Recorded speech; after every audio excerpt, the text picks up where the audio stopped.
Now that was a setting from one of the Psalms. I'm going to be talking about Samuel Coleridge Taylor in a little bit, but I just wanted to talk about why we are thinking about him today. A lot of it is to do with the word that's just about visible at the top of the photo, inspire. We are thinking today about those musicians from Croydon who have served to inspire hundreds of thousands, if not millions of people. And these are the two people that we're going to be thinking about, straight out of Croydon, as they say. Samuel Coleridge Taylor and Stormzy. Very different people, and yet remarkably similar. Over the last couple of weeks, we have been thinking about Black History Month and trying, perhaps clunkily, to think about some of the aspects of being black in Britain today. We thought quite a lot of the time about being the other in a white majority country, what that might be like to be on the receiving end of, and how perhaps in different ways that theme of making people other or less than human runs through our national and international situation. In that first week, we also thought about the various ways that we as human beings try to create tight boundaries and not let in strangers or people who bring the threat of difference. Last week, Elizabeth talks about knife crime and about the ways that it is so easy for young people to get caught up in gangs and in violence because it gives them, whether they are black or white, a sense of safety and protection that they desperately long for. And to be honest, don't we all? And as I say, that doesn't just apply to black young people, but to all of our youngsters. It's just that you're more likely to be stopped by the police by a factor of 9 if you happen to be black, and so are more likely to be caught and hence associated with gang life. And as we look back, it can seem that those 2 weeks are painting a very negative picture of blackness in our country. Perhaps we've been reinforcing stereotypes and failing to recognise the most important thing about the global majority who have chosen to live in this country, namely the amazing and wonderful gifts that have been brought and the ways in which this nation has been so powerfully enriched in so many ways as a result. So I thought that today, in something that might be a bit more lecture than sermon, we'd think of some of the amazing history that black people have made in and around Croydon. And I've kind of taken the top 2 from the Croydon Museum Black History Month pack. So let me move on to this picture. Oops.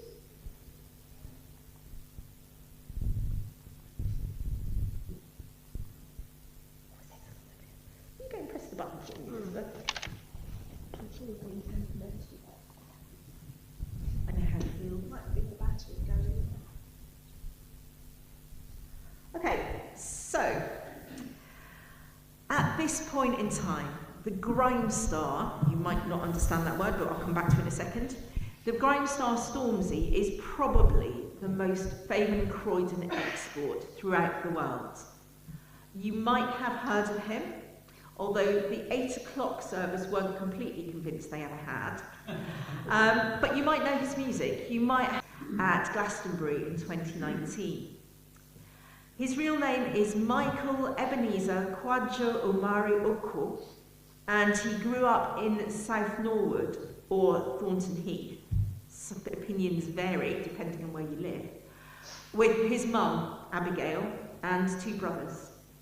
He went to school at Stanley Technical High School, which is now a Harris Academy, where he got a very shoddy 6 A stars, 3 A's and 5 B's in his GCSEs.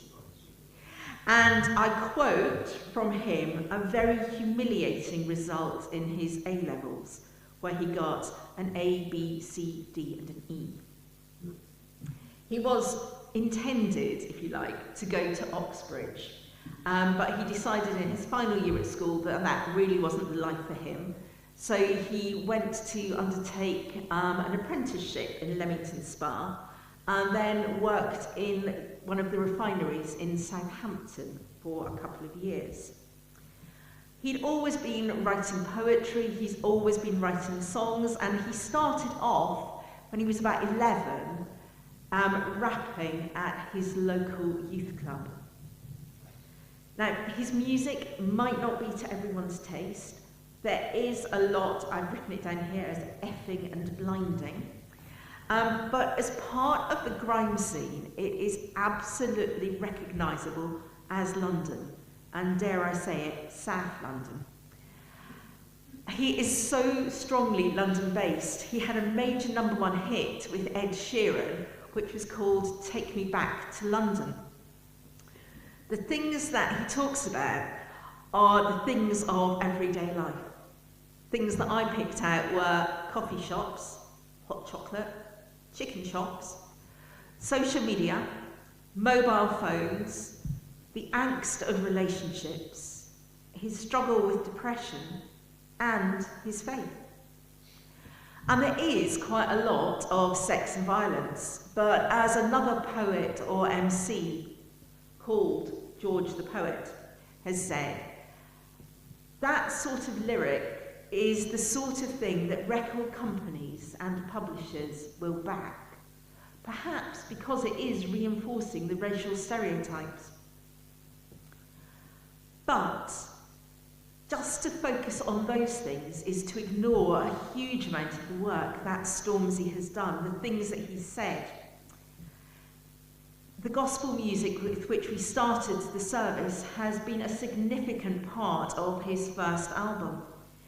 His publishing house, Murky Books, supports unpublished black writers. He pays scholarships for the tuition and living costs of 2 black students every year at Cambridge University throughout their studies. And he's also given £10 million to organisations that, I quote, are committed to fighting racial inequality, justice reform and black empowerment within the UK. He's been criticised quite heavily by many people, and at the end of the sermon we're going to listen to his response to some of that, because people have accused him of being racist in the work that he's done to promote young people. He describes it as not anti-white, but rather pro-black. And I just think that's an amazing statement that we need to take on board and carry with us. So that's Stormzy. Elizabeth, can we have our next? Our next person is Samuel Coleridge-Taylor. Different generation from Stormzy, completely different style of music, and yet. Samuel Coleridge-Taylor was the son of Alice Martin and Daniel Taylor.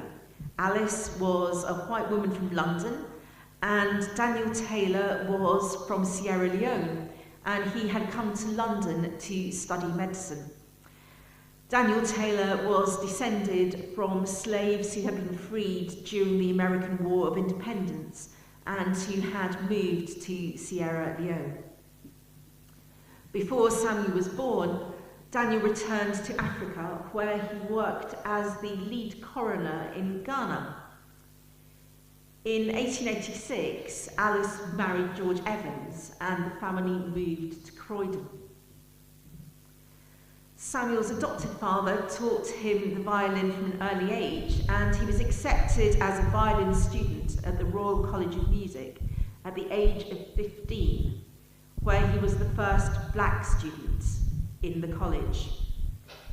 He changed from violin to composition and studied under Charles Villiers Stanford, who was one of the best-known Victorian composers, much of whose work is still performed in churches and cathedrals today. You'll hear churchy people or church musicians talk about Stanford in C and Stanford in D and Stanford in pretty much everything else. Others of Stanford's students are, to our ears, pun intended, much better known. Gustav Holst, the writer of The Planets, Ralph Vaughan Williams, who wrote The Lark Ascending and many other things, John Ireland, who wrote My Song is Love Unknown. So impressive company. After he graduated, Samuel became a professor at the Crystal Palace School of Music, and he worked at the Croydon Conservatoire. He became a really well-known composer, and you might have heard his piece Hiawatha's Wedding Feast, which sold hundreds of thousands of copies. He went on tours in America at a time when racism was built into law, and he was invited to the White House by Theodore Roosevelt. Perhaps as a result of the racism that was so obvious in America at the time, he became very interested in his Sierra Leonean background, and in 1900 was the youngest delegate at the Pan-African Conference held in London. He died of pneumonia after collapsing on the platform at West Croydon Station in 1912.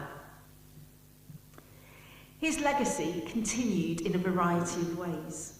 He was so well known and so important to music within the UK that his widow was granted a pension directly by the King. At his memorial concert in the Royal Albert Hall, they raised £1,400 in money of that time to give to his family. And the same venue had a season or 10 seasons of full-scale ballet versions of the Hiawatha sequence, all of which were conducted by Malcolm Sargent. Excuse me, I'm going to sneeze, possibly. You know what it's like? It's just, and it will be really loud if I sneeze down the microphone. I'll keep going for the moment. In the States, choirs were set up in his name, mostly for black people. Schools were named after him.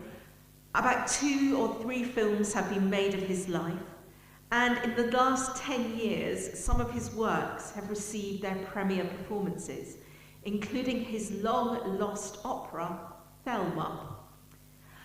There are 2 plaques in Croydon in his honour, one in South Norwood and one in St Leonard's Road, and apparently, but I haven't found it, a statue near Surrey Street Market. And there are many, many other black musicians who have influenced our lives, who have come from or worked in Croydon. Again, South Norwood appears to be the epicentre.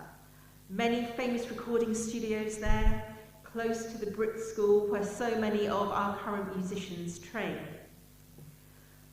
But as I go back to Stormzy and Samuel Coleridge-Taylor, these 2, on the surface, very different people, a century or so apart, what strikes me is that they have both used the power and positions that they have had to build up and invest in the communities that they were and are part of. Coleridge-Taylor and his children acted as beacons within the classical music world, a world where there was, and still is, a lot of sexism and racism. And they all acted as a source of inspiration in the US, in a time where the Jim Crow laws were in place, to minimise the place and agency of black people. And Stormzy has put his money where his very vocal mouth is. I have to confess that I hadn't listened to a huge amount of Stormzy's music until last night. I'd listened to the nice ones, the one that we started the service with, and there is a lot of swearing, but I have to say it's no more than you'd hear on the train or a bus round about this area. But there are fabulous lyrics, ones that made me laugh out loud, and ones that almost reduced me to tears. A lot of them I don't think I could say in church, and certainly not broadcast on YouTube. But I just wanted to finish with some words that will be on the screen, but you'll also hear. This is from his most recent album, this is 2 albums ago, called Heavy is the Head. And it addresses some of the issues that he has experienced in his life. To understand it, there are bits that will make you laugh, but he was asked by the magazine Elle to be a cover star. And he agreed, but also on the basis and the understanding that other people from the black community were also on the cover with him. That it wasn't about him, but all the people who had, I don't know what the word is really, but had powered through, had inspired, had challenged from the British black community. So I'm going to try and get this going, and Elizabeth will put the words